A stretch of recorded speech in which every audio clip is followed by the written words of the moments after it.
Michael Stone, one of the most notorious terrorists of the Troubles, is now a free man, released as a consequence of the moral compromise at the heart of the Good Friday Agreement. Get down, everybody, get down! A myth surrounding Stone's actions at Milltown Cemetery has been constructed, painting him as an icon. He's hailed by Loyalists as the man who took the fight to republicanism, a myth that conveniently obliterates the human tragedy that Stone inflicted in the name of Ulster. Tonight, Insight reveals the truth behind that myth. I've never seen myself as a terrorist, never ever. It would be a lie for me to say, no, I regret being a Loyalist and a Loyalist volunteer. I set out to kill killers. This nonsense that he was killing killers, you know, it's simply not true. Michael Stone didn't kill any killers. He attacked women, children, men and women indiscriminately for no other reason than they were nationalists. The problem lies in taking somebody who's done some horrendous things, and the danger is turning them into a hero, or consolidating their potential hero status within some of the communities that they come from. I don't want to see Michael Stone killed, even though he tried to kill me and he killed my best friend. And, you know, that's the peace process. That's what we have to live with.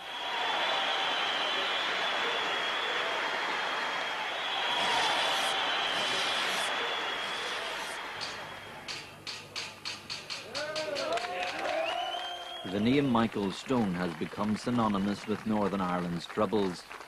Depending on perspective, he's a terrorist, a Loyalist defender, or a sectarian psychopath.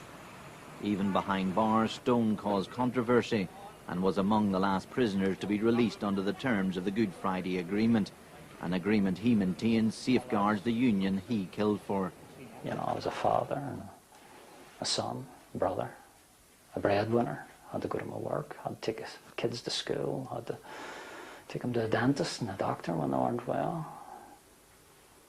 And then I donned my balaclava and took up the gun and attempted to take the war to the Republican movement, not to the nationalist community.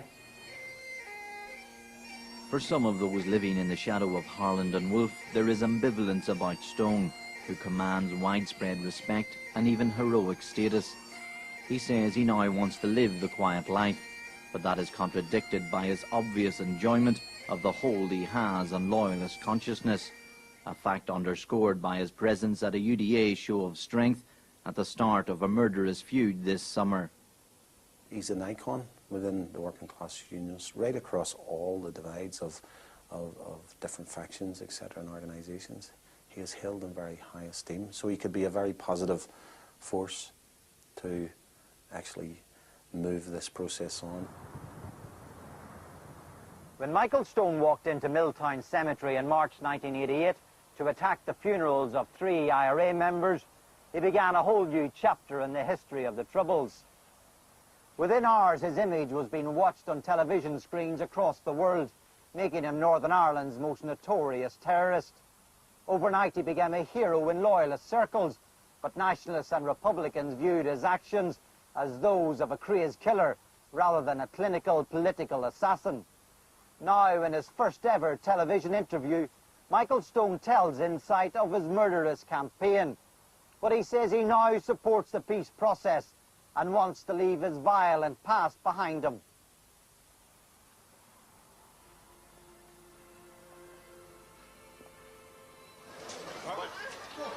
There appeared no end to the IRA's long war strategy when a bomb killed 11 people in Enniskillen on Remembrance Sunday 1987. Michael Stone saw it as sacrilegious, an attack on the very ethos of military sacrifice that he held very dear. He took it upon himself to exact revenge. Not long before Enniskillen, the IRA had given Stone an idea when they tried to kill mourners attending the funeral of a murdered RUC officer. Stone planned to kill a Republican and then wipe out the Sinn Féin leadership at the victim's funeral. 4 months after Remembrance Sunday, 3 IRA members were shot dead by the SAS as they planned to kill British soldiers in Gibraltar. The stage was set for one of the darkest periods of the Troubles, and Michael Stone, acting with the approval of his overlords in the Loyalist paramilitary world, cast himself in the leading role. We now had the dead Republicans, and there was going to be a high-profile funeral. So it was fortuitous for me that here we go, I don't have to take out a high-profile Republican. The security forces have done it for me. So for 10 days, I believe it was 10 days, couldn't get people to do the autopsies, the coroners, baggage handlers refused to put the bodies on the planes, you know, so for 10 days, I was ready for 10 days, you know. Had you sought sanction for this, or? I was seeing the right people. I told them what I was going to do. What was their reaction? They said, do what you've got to do. In Gibraltar, the bodies of Mairead Farrell, Dan McCann and Sean Savage were loaded onto a specially chartered plane and flown home. The tension in West Belfast had erupted in rioting. The IRA had already paid its respects when the coffins arrived in Dublin, where thousands of mourners gathered to join the cortege back to Belfast. The RUC actually had Dan McCann's house surrounded whenever I arrived there at about 3 o'clock in the morning. And then they, we were astonished when they pulled out. And they pulled out of the 3 areas where the bodies were being mourned. And again, when the funerals were taking place, the RUC weren't to be seen. And for the previous 3 or 4 years, all IRA funerals had been attacked by the RUC. The next morning, a sea of mourners swept around the steps of St Agnes's Church on the Andersonstown Road. Michael Stone was among them. He had made his way there by bus and had shared a black taxi with other mourners for the final leg of his journey. There were 10,000 people there, you know, and when I seen that amount of people, I says, this could get hairy. Unknown to the Republican leadership as they arrived at the church, a Loyalist killer had them in his sights. Michael Stone followed them into the church, but left before the funeral mass got underway. He walked to the Republican plot at Milltown and waited for the cortege to arrive. I actually waited till the priest had finished this ceremony. Waited until the oration was finished. You know, they're soldiers, you know, the Republicans, so they deserve it. The actual attack was 2 grenades over the top of the mourners towards the prominent mourners, i.e. McGuinness and Adams. And it was a delay in them, so I moved to the middle path once I'd lobbed them. Drew the Browning and fired 3 shots straight up into the air. I was at the hearses when the first explosion took place, when the first hand grenade was thrown, and some earth came over our heads, and we dived beneath the hearse. And then the shooting started, and then there was some more explosions, and people and kids were screaming. The grenades had fallen short of the Republican plot, but Stone was no longer targeting the leadership and shot anyone who challenged him.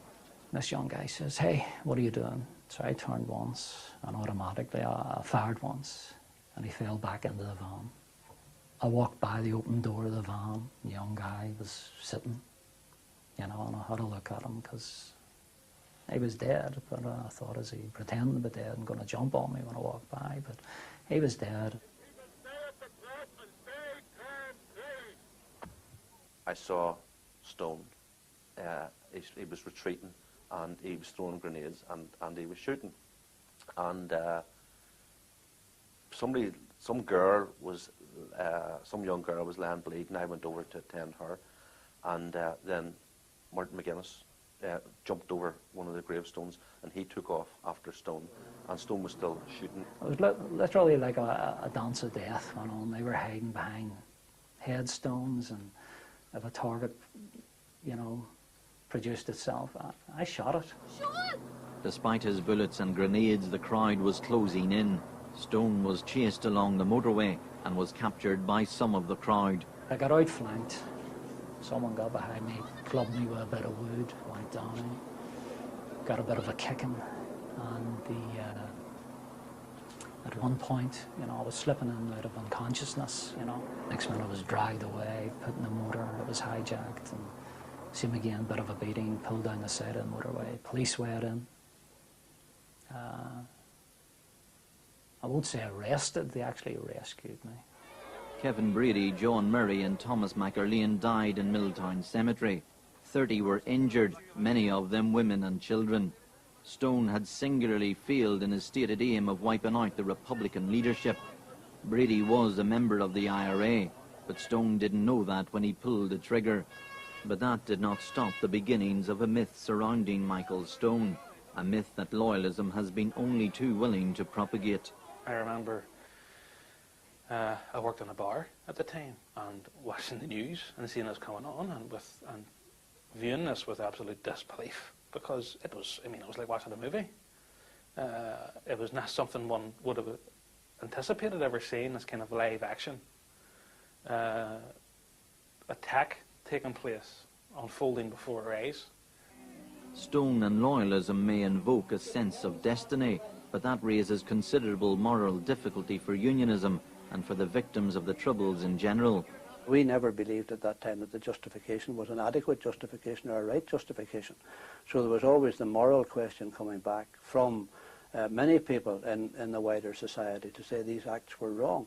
So we can't, now that we are in a comparatively peaceful situation, not a totally peaceful one, but a comparatively peaceful one, rewind the tapes and somehow or other legitimise something that some years ago we said was wrong. And that's the danger now. There's a legacy of emptiness and heartache and difficulty, particularly, you know, when Michael Stone was being released recently, we saw some of that unfold. And families are sitting at home and they're probably watching this programme and they're asking the question, who's remembering our loved ones? The anger in the Republican movement is not confined to the sense of loss. The nagging suspicion of collusion was further heightened by the lack of police presence at Milltown. In retrospect, it was viewed not as an attempt to minimise tension, but to clear the way for Stone's attack. I am highly suspicious of the circumstances under which the whole attack took place, and I don't think to this day it has been properly explained. I found it difficult to believe that he was on his own, but you have to accept that as a fact, and either he was drugged or it was courageous in relative terms, because he was attacking unarmed people. But if he went in there on his own, and if he carried out that entire attack and he wasn't doing anything, well then it was fairly courageous, even though he was out to kill us and he killed my best friend and wounded children and women. But that would have taken courage. Stone claimed he was acting alone, a suggestion that gained currency because of the delay in the UDA claiming him as one of its members. But he now admits for the first time that he had high-level backing for his actions. The munitions I used at the Milltown operation came from several sources, and the RDG-6 grenades, they came from the Ulster Resistance in mid-Ulster. Ulster Resistance were helping you in your campaign? And they were, because they knew I wasn't going to go out and shoot some innocent Catholic staggering home drunk from the pub late at night. They knew I was out to kill killers. Michael Stone undoubtedly carried out the killings in Milltown Cemetery and elsewhere. The question is, who was pulling the strings behind it? Who was arming him? And we now know it was the British government through their agent, Brian Nelson. Brian Nelson had travelled to South Africa and procured a shipment of weapons and transported them back to Ireland. They were then distributed to the various Loyalist organisations, and Michael Stone was the first person to use some of the South African shipment. Stone's attempts to justify his actions as those of a discriminating soldier continue to this day, a justification that sits uncomfortably with the reality of the indiscriminate nature of the attack. If you were a soldier going to Milltown Cemetery to carry out a military attack against the Republican leadership, Milltown was a complete and utter failure. You killed indiscriminately in that cemetery on that day. Yes, that could be said. That's a fact. Although it was done in self-defence as I retreated. 3 Republicans died that day. And that was regrettable. because the primary targets, Adams and McGuinness, I had failed to assassinate them, and that's what I set out to do. Personally speaking, I see the Milltown operation as a failure militarily.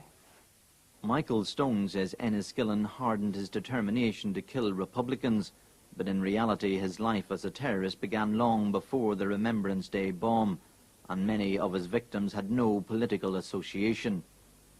He spent a year in this cell at Crumlin Road Jail before being sent for trial, where he admitted to 3 earlier killings, 5 attempted murders and a range of other charges. It had been made clear to the court that by the time Michael Stone walked into Milltown, he had already become a ruthless Loyalist killer. Stone says he was given files on each of the men selected for death from his commanders in the UFF. Dermot Hackett was a bred man from County Tyrone who Stone murdered on a country road. Stone claimed he was a legitimate target, but Mr. Hackett had no convictions or association with the Republican movement. Kevin McPullen was a carpenter who was shot dead as he sat in his car on a predominantly Protestant housing estate in Lisburn. He had no association with the Republican movement. Of his known victims prior to Milltown, only Paddy Brady, a milkman from West Belfast, had any connection with republicanism, and that was as an election worker for Sinn Féin. That was the intelligence I received, you know. But having said that, 85, 86 years later, had they said he was a political, you know, and the fact that they said he wasn't an active member of the IRA, but he was a member of the Sinn Féin, well, that's good enough for me, because, you know, it is well known. There's dual membership. Probably not in all cases, but there is dual membership of Sinn Féin IRA. And any intelligence I received, a lot of them, even though they were active para, it said also member of Sinn Féin or Sinn Féin election worker, you know, so that was good enough for me, you know. So they were active, they were members of the Republican movement, so a target is a target. This cuts to the heart of Stone's justification for his life as a terrorist. He refuses to allow any hint of self-doubt to puncture a carefully orchestrated defence which simply does not stand up to scrutiny. By his own admissions, the files given to him contain very detailed information which could only have come from the security forces. Do you believe that there were members of the security forces that are helping you target people for death? And personally speaking, no. Anything I got was UFF intelligence officers. They collated all the information. Granted, some of it looked very professional, and it was obviously coming from security forces. I have no comment to make on that, but as I said, the intelligence officers, that's their job. They gather intelligence from wherever and whatever means they can do to get that intelligence. That's their job, you know. So, as I said, I acted on their information. And I've never actually seen anything with an official stamp on it or this or that. I was just showing stuff and said, that's the target.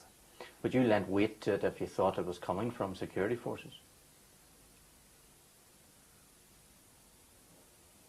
I have no comment to make on that.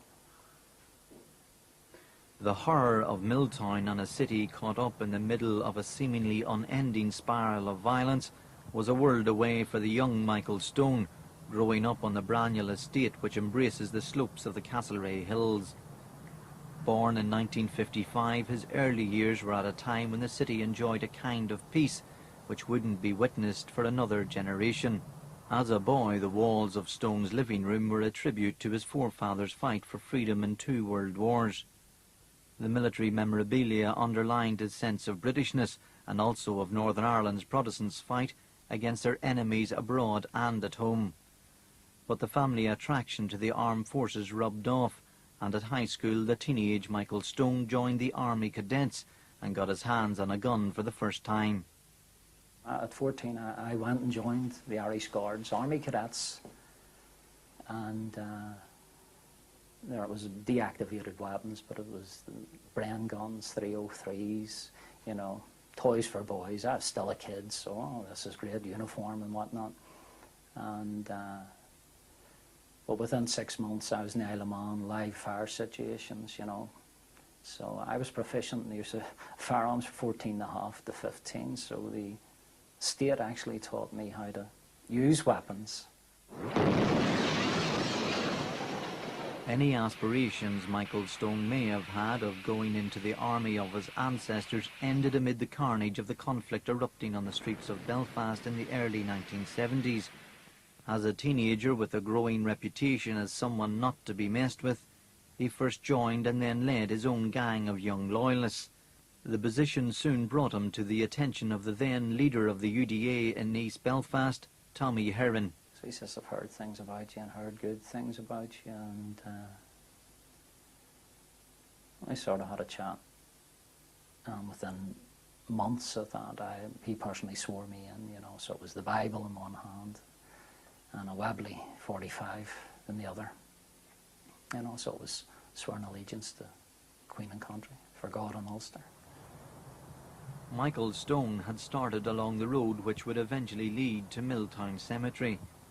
Within months of swearing allegiance to the UDA, he had been arrested for stealing guns and was jailed in Long Cash for 6 months. He was 17. If he saw himself as a soldier, then his spell in Long Cash was his passing out parade. On his release, Tommy Heron took Stone under his wing again. The aggressive and impulsive teenager was honed into a dedicated young terrorist. But that was the late Tommy Heron actually told me. He says, never be up front, you know. And, that was a thing that was seen in internment. They actually interned all the big hard fellows with the tan boots that stood at street corners, whereas it was the wee quiet fella, you know, kept a low profile. He was the one doing the business, you know. He was the one, you know, causing the mayhem. Michael Stone defies easy description. Since his release, he says he's been determined to move on, but still carries the trappings of his past, a recognition that because of his actions in Milltown, he will always be a target.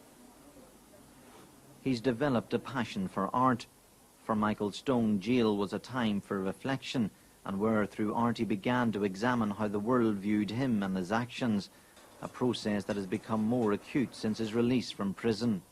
The myth thing, that hasn't been built up by me personally, you know, and during the peace process I've had to, I tried to dispel that myth to show that I'm human, you know. Perhaps people don't like the idea that there are people there that love me within my family, my kids love me, and vice versa. You know, you're demonized, and, you know, they maybe should sit back and take a look at themselves, but for the grace of God, there go I. By taking a very public stance, Michael Stone can serve to undermine the purpose, a fact graphically demonstrated by the unease felt at the ecstatic reception accorded to him at this pro-agreement rally. Despite this, Loyalists are convinced that Michael Stone, like other former prisoners, can play a positive role in changing society.